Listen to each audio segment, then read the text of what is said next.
Tá bem? Então vamos voltar aqui. Agora vamos voltar para o implante. Eu estava falando do implante. Essa conversa toda é um implante. Querendo ou não querendo. Então vocês, inclusive quem está assistindo, sabem que a conversa é uma sugestão.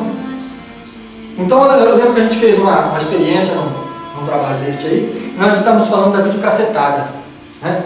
Videocassetada. E aí eu mudei meu comportamento e fiquei muito nervoso e teci uma crítica profunda à TV cassetada, à videocassetada, que botava lá o velhinho escorregando e quebrando a perna e todo mundo rindo do velhinho.